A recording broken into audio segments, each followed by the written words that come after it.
Hi, welcome to Chat with Jen. Today I want to talk about why some Americans are renouncing their U.S. citizenship. How about that?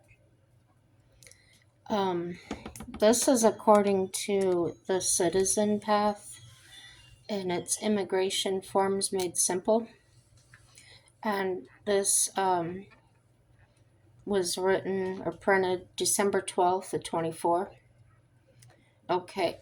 The decision to renounce U.S. citizenship is significant, often prompted by major life changes or frustrations with complex U.S. obligations. Though it can be difficult and costly, the number of Americans choosing this path has increased over recent years. This guide covers the reasons behind the trend, walks you through the renunciation process, and helps you weigh if this path is right for you. I've always wondered about this, not for myself, I just wondered what it was about. So, sorry. Why some people are motivated to renounce U.S. citizenship. Renunciation of citizenship is the act of voluntarily giving up citizenship in a country. Citizens of a country may renounce citizenship as a way of expressing philosophical differences, avoiding mandatory military service, becoming asylees, or avoiding obligation of tax laws. The United States is no different. More Americans are choosing to renounce their U.S. citizenship each year, often driven by complex tax obligations, reporting requirements, and lifestyle changes. Understanding these motivations can shed light on why leaving U.S. citizenship feels like the right choice for some. Reason 1: tax obligations abroad. One of the most common reasons Americans renounce their citizenship is the tax burden associated with the United States' unique global tax system. Unlike most countries, the U.S. taxes citizens on worldwide income even if they reside abroad. For many uh, expatriates, I don't know, managing this dual tax obligation becomes financially and emotionally taxing. Reason 2: complex reporting requirements. Expats are often required to report foreign bank accounts, investments, and other assets to the U.S. government through forms like FBAR, Report of Foreign Bank and Financial Accounts, and FATCA, Foreign Account Tax Compliance Act. Noncompliance with these forms can lead to substantial penalties, making the annual paperwork overwhelming for many individuals. Reason 3: lifestyle and personal beliefs. For some, renouncing U.S. citizenship aligns with personal, political, or lifestyle beliefs. Living in a country they consider their true home, they may wish to fully embrace that identity without retaining ties to the United States. Others may feel disconnected from the U.S. or seek the freedom that comes with being a single country citizen. Reason 4: ease of international travel. The U.S. passport can complicate travel to certain countries or regions due to U.S. foreign policies. Additionally, individuals holding dual citizenship in countries that restrict multiple nationalities may find renunciation allows for easier travel and residency without conflicting citizenship statuses. Reason 5: cost considerations. Renunciation can also be a financial choice, as some find that retaining U.S. citizenship costs more than it's worth, especially for retirees living abroad. Between annual tax filing costs, account compliance requirements, and additional U.S. based expenses, individuals may feel they are spending too much to stay compliant. Um, the renunciation process, step by step. Renouncing U.S. citizenship is a formal legal process that must be handled with care. There are major long term considerations before you make this decision. Here's an outline of the main steps. Step 1. Prepare for the financial implications. Before making any decisions, consult a tax or legal expert familiar with expatriation. There are potential exit taxes on worldwide assets for high net worth individuals. You may also need to settle an outstanding U.S. tax obligations before renunciation. Step 2. File Form DS 4079. Begin the renunciation process by completing Form DS 4079, which is a questionnaire for determining loss of U.S. citizenship. This is generally submitted to the nearest U.S. embassy or consulate. Step 3. Schedule a renunciation appointment. You'll need to make an appointment at a U.S. embassy or consulate in your country of residence. Renunciation appointments are in high demand, so expect a waiting period of several months in some locations. Step 4. Pay the renunciation fee. The U.S. Department of State requires a fee for renouncing citizenship currently set at $2,350. This fee must be paid during your appointment and is non-refundable regardless of your final decision. Step 5. Take the oath of renunciation. During your consular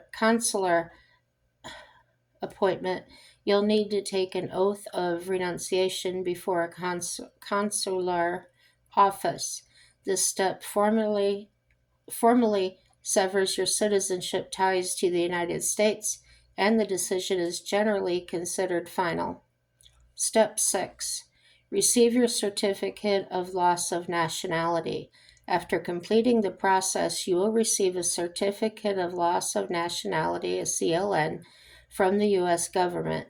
This document confirms that you are no longer a U.S. citizen and will be required for any future interactions regarding former citizenship status. And here's some considerations before renouncing U.S. citizenship. Renouncing citizenship is irreversible. It's essential to consider your long-term goals and potential challenges you might face after renunciation. Here are some questions to ask yourself. Have you explored alternatives? If tax or financial burdens are your primary reason for considering renunciation, working with a tax professional may provide solutions to alleviate these pressures without renouncing. Will renunciation affect your family?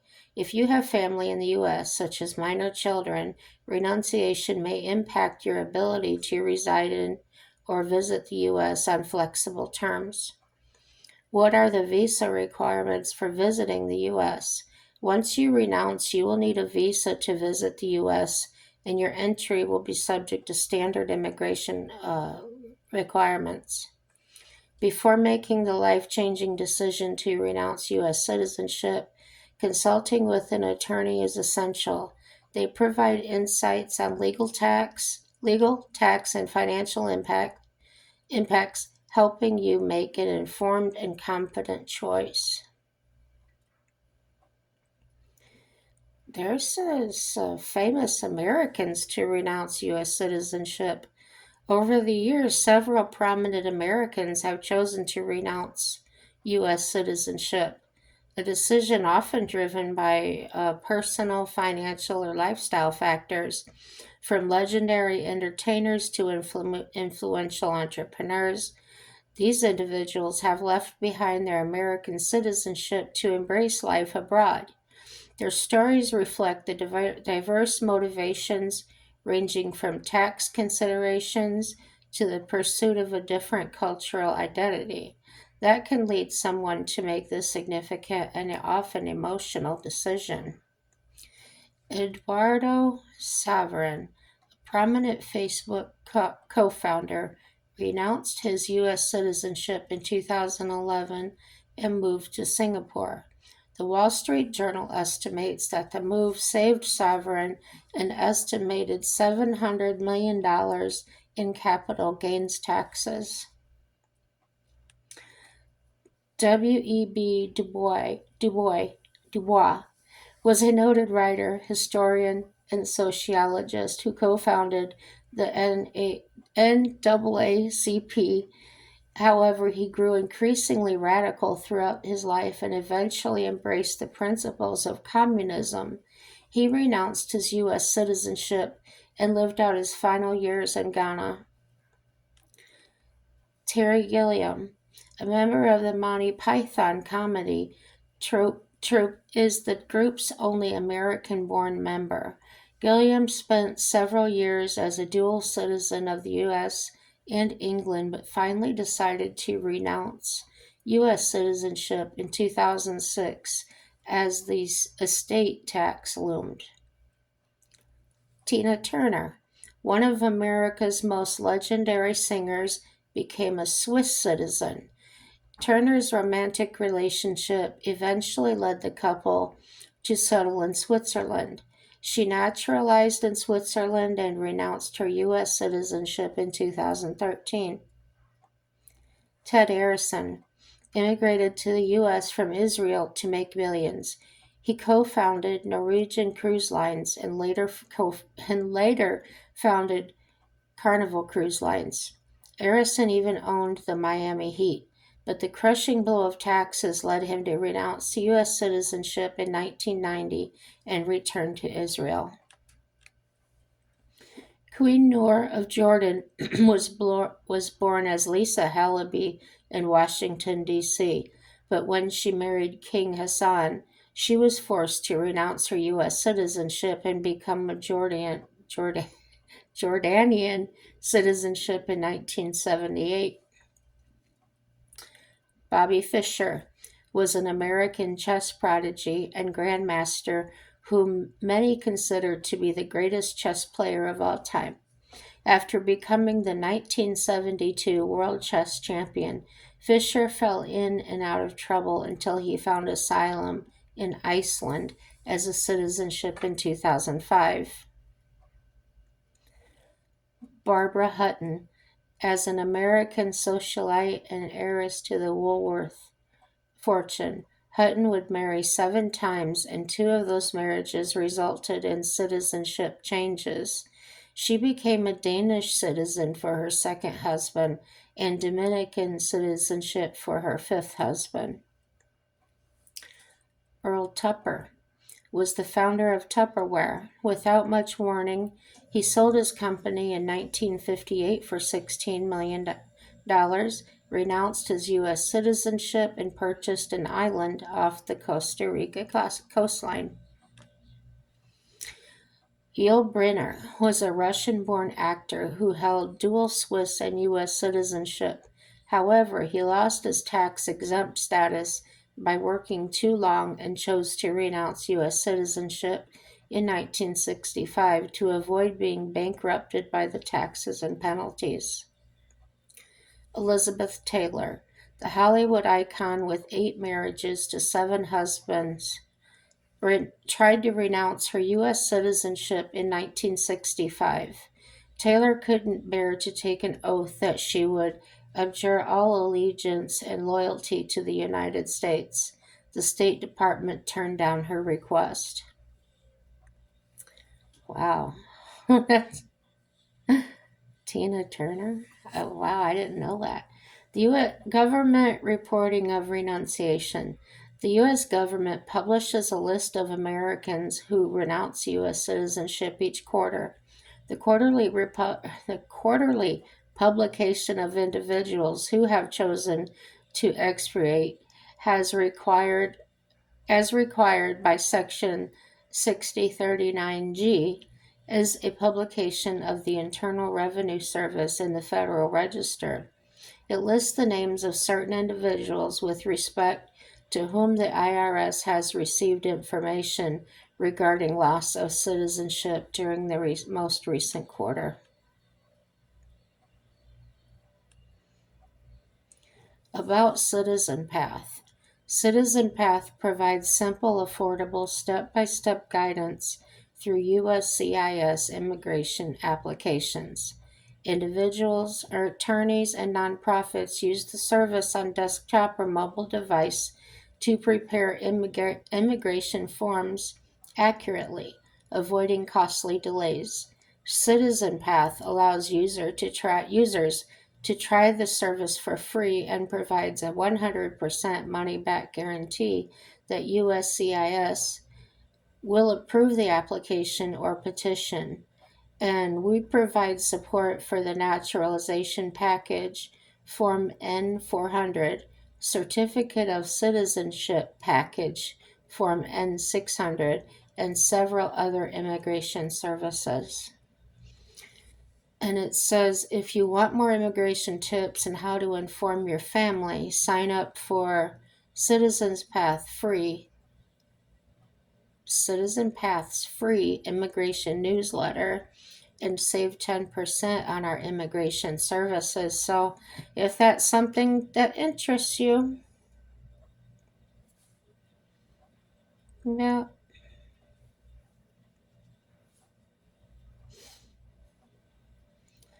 On the same site, they ask what Trump's victory means for U.S. immigration, key changes to expect. And this is November 7th to 24.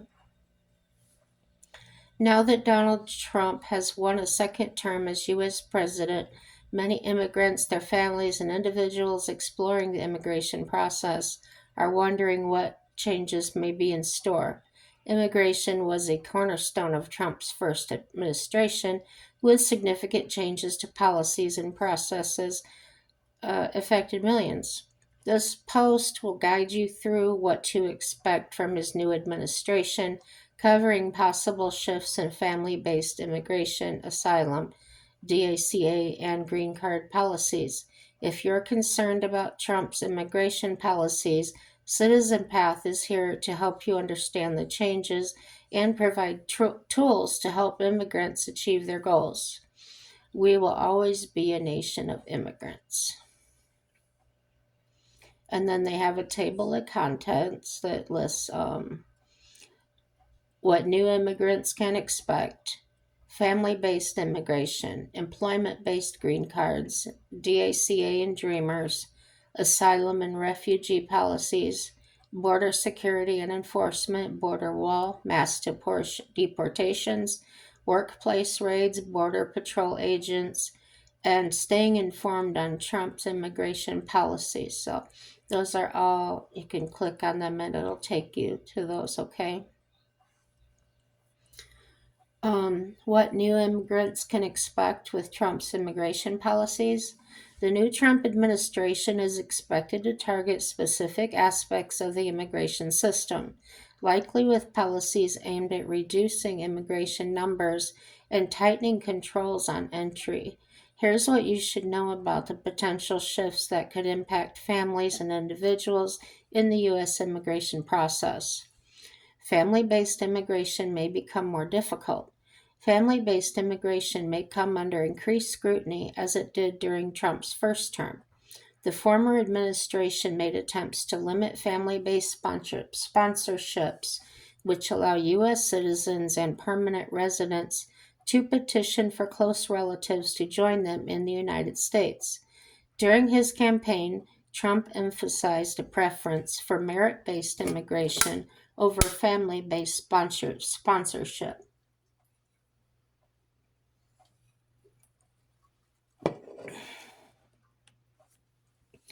This means there could be proposals to reduce the number of family based visas, especially for relatives outside the immediate family category, such as siblings and adult children of U.S. citizens. While these changes would require congressional approval, they signal a direction that could affect many families.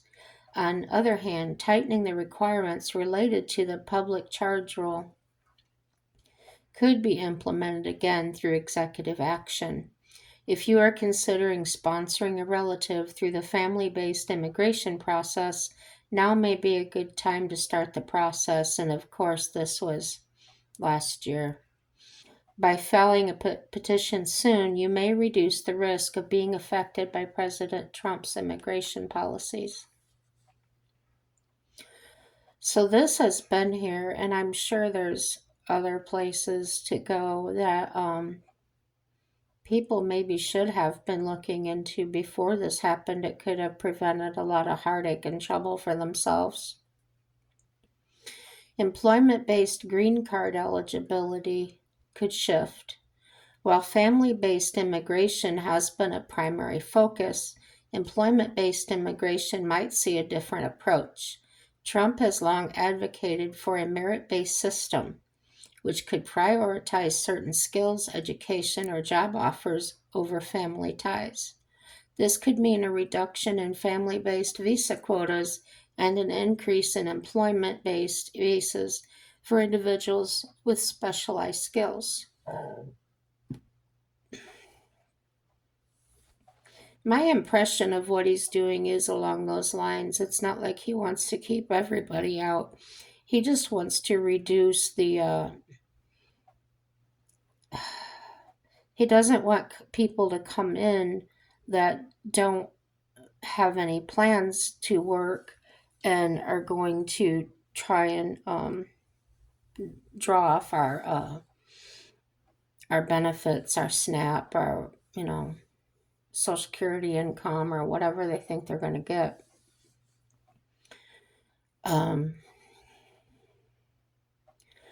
The administration might also introduce stricter requirements for H-1B and other employment visas, potentially impacting international students and professionals who hope to build a career in the U.S. If changes like these are implemented, they could affect processing times and eligibility criteria for employment-based green cards. Staying proactive is key for those considering an employment-based visa. Make sure your documentation is complete and accurate, and consider applying soon to minimize delays. So,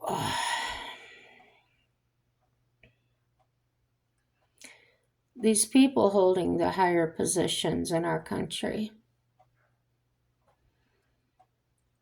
telling immigrants how to avoid ICE agents, things like that, and actually putting them in danger. I think that's counterproductive.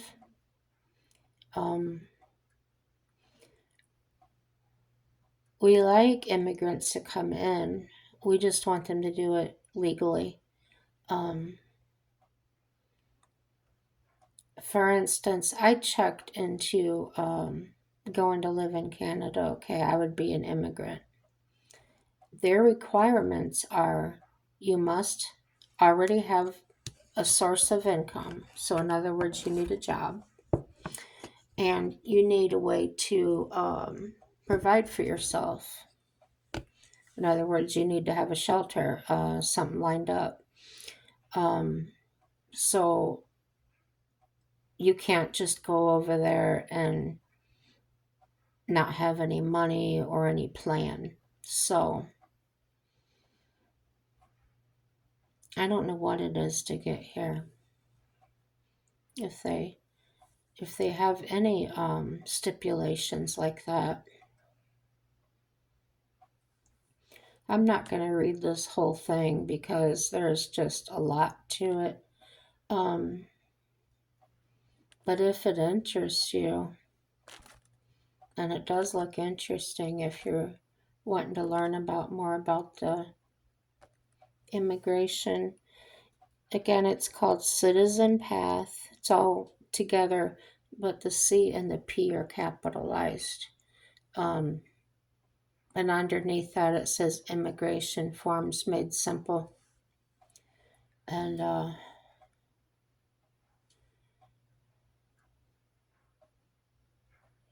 here's a question. Will I lose my Social Security if I renounce my U.S. citizenship? It says no. You will generally not lose your Social Security benefits if you renounce your U.S. citizenship. You may still be eligible to receive Social Security retirement benefits if you have paid into Social Security for at least 10 years. Explanation is if you have paid into Social Security for at least 10 years, you may still be eligible to receive Social Security retirement benefits.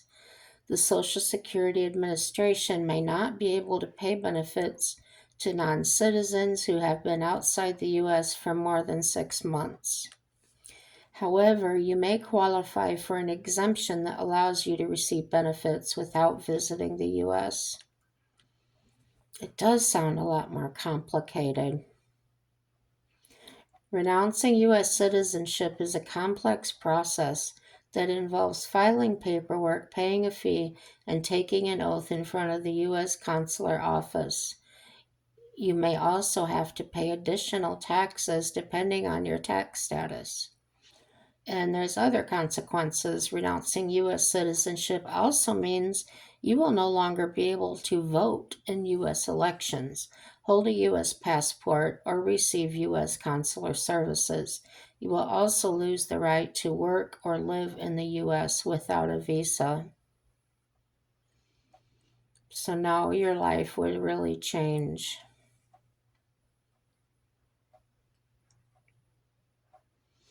Do I have to pay U.S. taxes if I renounce citizenship?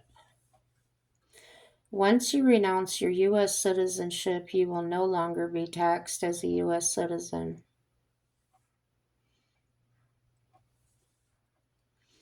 You'll still, you're still required to file a final tax return covering income up to the date of renunciation, and depending on your financial status, you may also owe an exit tax.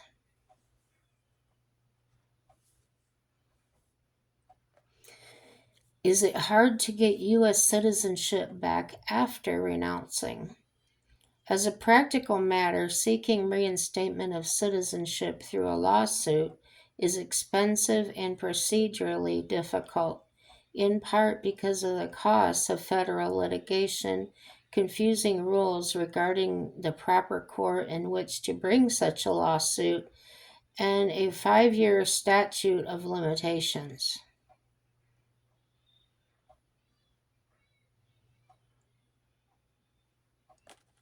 So, what do you lose when you renounce U.S. citizenship? Your U.S. citizenship and do not already possess a foreign nationality, you may be rendered stateless and thus lack the protection of any government. And you no longer have rights and responsibilities as a U.S. citizen, but you may still be subject to tax payments, eligible for Social Security benefits.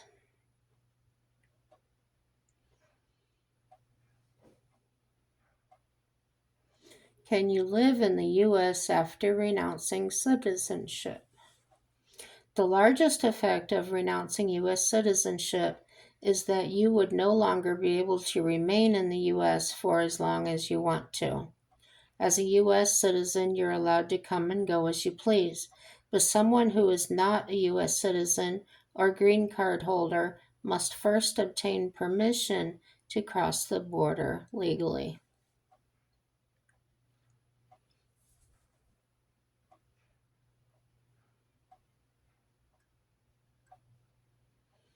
And the rest of these questions seem to repeat.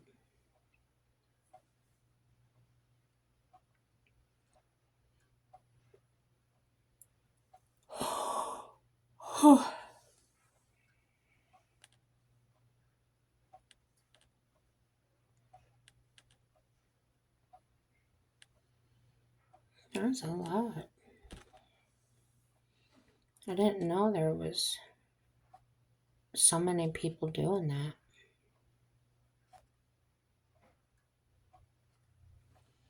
Wild. Wild, man, wild. So I'm going to cut this off. Like I said, Cheryl will be here in a little while, and I need to get dressed. Like, dislike, share, subscribe. You know what I'm going to say. Everything is good, and yeah, you're a good example. Everything's good, and everything will turn out for you, right? Yeah, it'll always turn up. So have a happy day, and that's it, guys.